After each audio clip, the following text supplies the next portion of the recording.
Bonjour à tous. Sur l'énergie, EDF, le nucléaire, l'Allemagne passe à l'attaque contre la France, mais de manière extrêmement concrète. Et il y a des révélations sur même une politique de déstabilisation de la France financée par l'Allemagne. Alors ça, vous allez voir, il y a des fondations. Et c'est extraordinaire et c'est extrêmement précis. Voilà. Je vais vous expliquer tout ça dans cette vidéo. Écoutez, cette vidéo se veut du carburant pour s'agiter le cerveau et sortir de la naïveté et de la soumission sur le couple franco-allemand. Attention, je ne confonds pas les peuples et les régimes et les dirigeants. Hein. Je n'ai rien contre les peuples, bien évidemment. Je cherche au contraire même l'amitié avec tous les peuples du monde, que les choses soient claires. En revanche, il ne faut pas être naïf. Et nous avons des traîtres à la tête de la France qui se laissent prendre par la naïveté et surtout la trahison et la soumission. Et cette vidéo se veut du carburant pour le Frexit. Puisque vous allez voir que l'Allemagne utilise largement le droit européen et l'Union européenne pour nous mettre la tête sous l'eau et détruire notre système énergétique pour que son industrie, évidemment, détruise la nôtre, ou capte ce qui n'en reste. Écoutez, vous allez voir tout cela de manière très concrète. Je pense que vous allez apprendre pas mal de choses, notamment sur le volet révélation, sur la politique de déstabilisation financée par l'Allemagne dans cette vidéo. N'hésitez pas à la faire circuler. N'hésitez pas, je vous le dis, mais redis, à vous abonner à cette chaîne YouTube. Il suffit de cliquer sur s'abonner en dessous. Un clic, c'est gratuit, bien sûr. Et vérifiez que YouTube ne vous a pas désabonné. Si c'est le cas, réabonnez-vous, s'il vous plaît. En ce moment, il y a beaucoup de problèmes là-dessus. Et vous le savez, plus vous êtes abonné, plus les algorithmes de YouTube vont tourner et recommander à de nouveaux internautes ces vidéos, tout ce travail. Ce qui est quand même le but. Grand merci à ceux qui se sont abonnés à la chaîne et à ceux qui vont le faire très bientôt. N'oubliez pas notre grand rendez-vous, c'est cette semaine. Samedi 27 mai, rendez-vous 14h, Paris, Port-Royal, casserole, drapeau français. Première manif nationale, spécial effet secondaire. On aura déjà le docteur Gaillet qui vient parler. Je sais que Marc Doyer, bien sûr, sera là, Myriam Palomba. Je suis en train d'inviter également les politiques. Il y aura une intervention de Nicolas Dupont-Aignan. Enfin, ça va être quelque chose de gigantesque, des pointures également. Il faut secouer, il faut briser l'omerta sur les effets secondaires. Vraiment, venez, faites venir. Je sais qu'il y aura du monde, organisez-vous en covoiturage également. Nous avons toujours la page Facebook pour cela sur le site des Patriotes. Je vous attends, Patriotes, justement. Je vous attends. Voilà, vous voulez vous battre pour l'indépendance de la France, le Frexit, qu'on fait la vidéo d'aujourd'hui, mais aussi pour la liberté, la vérité, pour des actions concrètes de terrain. Parce que nous, on en fait et on n'arrêtera pas parce que des opérations coup de poing, n'oubliez pas, le blocage des Champs-Élysées, Pfizer, BlackRock, ministère du Travail, tout récemment devant la Commission européenne à Paris, mais aussi des manifs qui rassemblent, qui fédèrent, qui donnent du courage. Et là, c'est ça, les patriotes. Et puis, c'est la philosophie de rassemblement. On n'est pas dans le sectarisme ou l'égotisme. On est dans le rassemblement concret, on le bâtit, on l'a fait aux législatives. Venez. Alors, si vous partagez toutes ces philosophies et ces belles valeurs pour nous et les générations qui viennent, venez, adhérez ou reprenez votre adhésion annuelle. Ça n'est plus à jour dès maintenant, ce début de semaine. Ça peut être une bonne décision à prendre. Pour adhérer ou réadhérer, c'est le premier lien sous la vidéo en description. C'est un lien également commentaire épinglé, une petite fiche maintenant sur l'écran et dans les dernières secondes de la vidéo en cliquant sur l'écran pour faire un don de soutien en Patriote. C'est le deuxième lien sous la vidéo en description. Le don est défiscalisé aux 2/3 pour vous, comme l'adhésion et la réadhésion. C'est en ce moment, profitez-en. Et puis, vous le savez, le don permet de financer nos actions. Le 27, ça va coûter 10 000 € au mouvement. Pourquoi ? Parce qu'on n'a pas reçu 1 € d'aide publique jusqu'ici. Rien.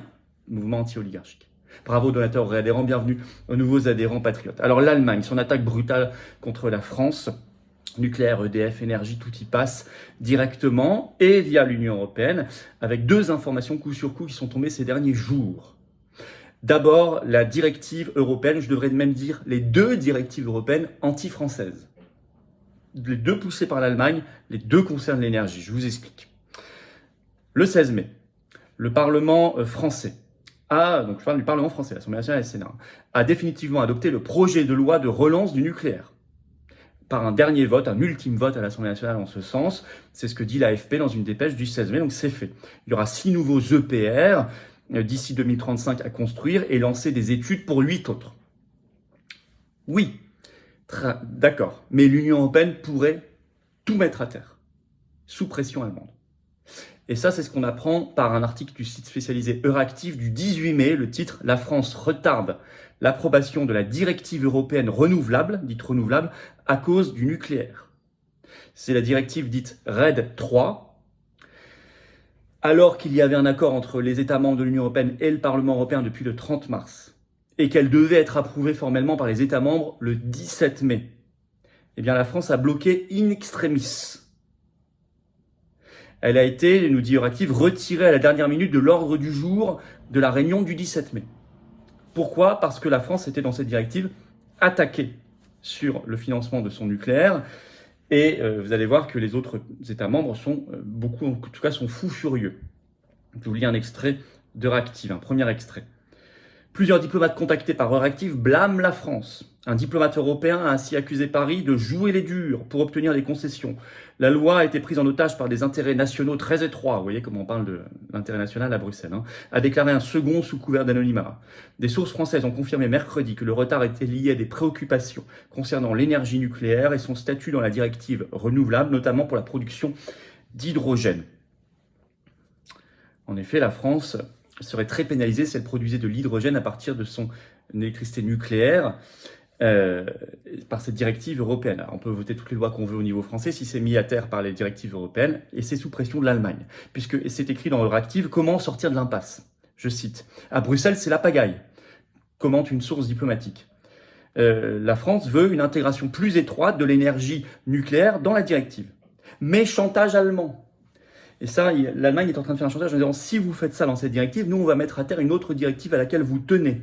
Et ça, c'est expliqué dans Euractiv. Je cite, en outre, le report de l'accord sur les renouvelables a des conséquences sur le règlement Refuel EU relatif au carburant pour l'aviation. Certains États membres, dont l'Allemagne, est-il écrit, ont clairement indiqué que leur soutien au dossier dépendait de l'adoption de RED 3, la directive renouvelable dont je viens de vous parler. Donc chantage total. Et Euractiv écrit, il y a actuellement, je cite, une impasse actuelle entre la France et l'Allemagne. Ça, c'est la première directive. Il y en a une deuxième où la France est attaquée sur l'énergie par l'Allemagne. On le sait par un autre article d'Euractiv du 18 mai. C'est le règlement sur l'industrie verte européenne, dans son nom d'origine NZIA, NZIA et non pas autre chose, Net Zero Industry Act, présenté le 17 mai et qui pose un problème à la France, là aussi, et c'est d'origine allemande. Je vous explique, je lis le texte. Dans le texte actuel, seul le nucléaire nouveau, comme les petits réacteurs modulaires ou le nucléaire de 4e génération à sel fondu, etc., peut bénéficier de facilités de développement. Ce sans disposer des mêmes avantages que les autres technologies mentionnées dans le NZIA, comme le solaire ou l'éolien. Donc ce texte dit, pour votre industrie de demain, vous aurez des avantages financiers permis par l'Union européenne, si vous vous fournissez sur l'énergie nucléaire, à condition que ce soit tel ou tel type de nucléaire, que le nouveau, dans telle condition. Pas votre ancien parc. Or, la France a essentiellement un ancien parc. Par contre, tout ce qui est solaire et éolien, alors là, subvention à tir à l'arigot. Donc ça vient de l'Allemagne. D'ailleurs, Euractiv écrit « France-Allemagne, discussion à venir tendue au Conseil » sur cette deuxième directive. Alors tout ça fait écrire au point dans un article du 16 mai, je cite, « Nucléaire et décarbonation, la France ne cède pas à l'Allemagne ». Donc ce qui pointe bien sûr la responsabilité allemande dans le titre même de l'article, mais rien n'est moins sûr par ailleurs. La France ne cède pas. Attendez, pendant combien de temps? Et pour obtenir quoi à la fin? Et contre quelle concession si par hasard on obtenait des choses? Qu'est-ce qu'on lâcherait à côté dans les négociations et le chantage? Vous voyez le fonctionnement pervers de l'Union européenne. Alors, deuxième point, la grande révélation, l'enquête de la revue Conflit très sérieuse, sortie le 8 mai, sur le titre « Comment l'Allemagne finance l'affaiblissement du nucléaire français ». Alors ça, c'est une enquête incroyable. Je vais vous lire déjà le chapeau, vous compreniez la philosophie, je cite. En 2020, c'est en ligne bien sûr, l'Allemagne remporte une victoire décisive, la fermeture de la centrale de Fessenheim, donc en Alsace. Alors que le parc nucléaire français est mal en point, Berlin en profite pour multiplier les actions dans le but d'affaiblir l'industrie française du nucléaire. Pour sauver sa compétitivité économique, l'Allemagne finance des fondations politiques qui mènent des opérations d'influence antinucléaire sur le territoire français et à l'étranger, notamment auprès des fournisseurs d'uranium. Enquête sur cette croisade contre l'atome français. Je rappelle, dans le contexte, que depuis le 15 avril dernier, l'Allemagne a définitivement fermé ses 3 derniers réacteurs nucléaires. Et elle intime l'ordre aux autres États membres en fait, de faire pareil. Alors, pour financer cette politique d'influence contre la France, l'Allemagne utilise pour cela ce qu'elle appelle les fondations politiques. Alors, c'est une spécificité du droit allemand, chacune étant rattachée à un parti politique allemand largement financé par l'État fédéral allemand. Et précise l'article, elles agissent en Allemagne et à l'international. Alors, il y a 7 fondations en ce moment en Allemagne. Elles sont puissantes. La fondation Friedrich Ebert, qui est liée au SPD, le parti politique allemand SPD. La fondation Konrad Adenauer, liée au CDU, la CDU. La fondation Friedrich Naumann, liée au FDP. La fondation Hans Seidel, liée au CSU. La fondation Rosa Luxemburg, liée au PDS Die Linke. La fondation Heinrich Böll, liée au Vert allemand. les Grünen, et la fondation la plus récente Desiderius Erasmus liée à l'AfD, Alternative für Deutschland. Et, précise la revue Conflit, l'État allemand ne cesse d'en augmenter le budget.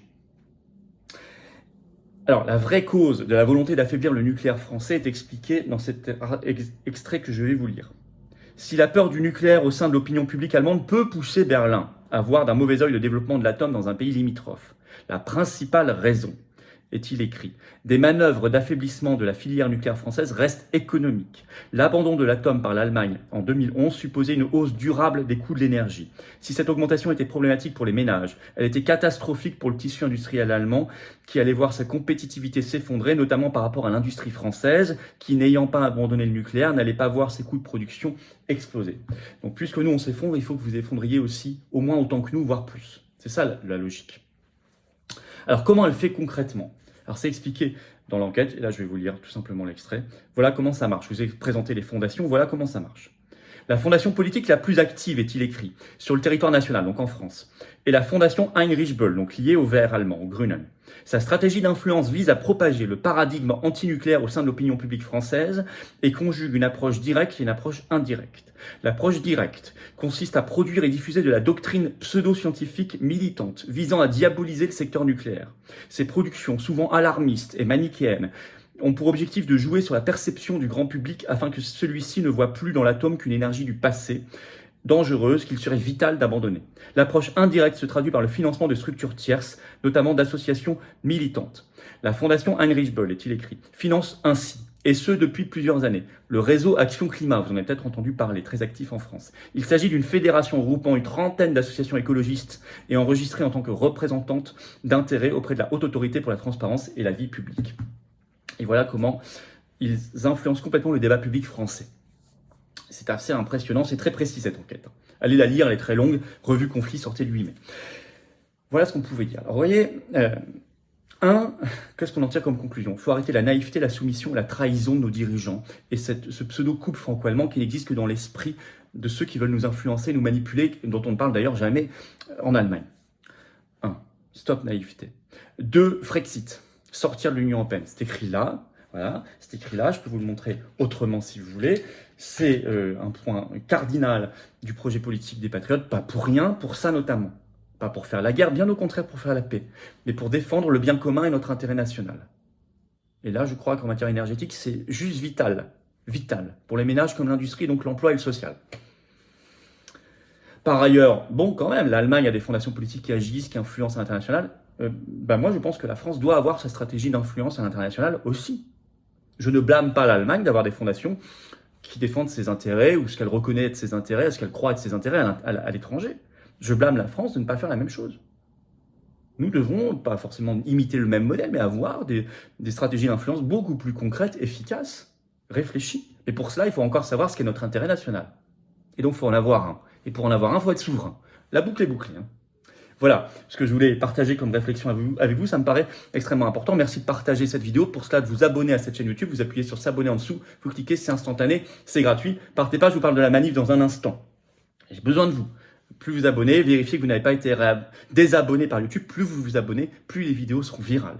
Merci d'avance. Merci à ceux qui se sont abonnés, à ceux qui vont le faire, bien sûr.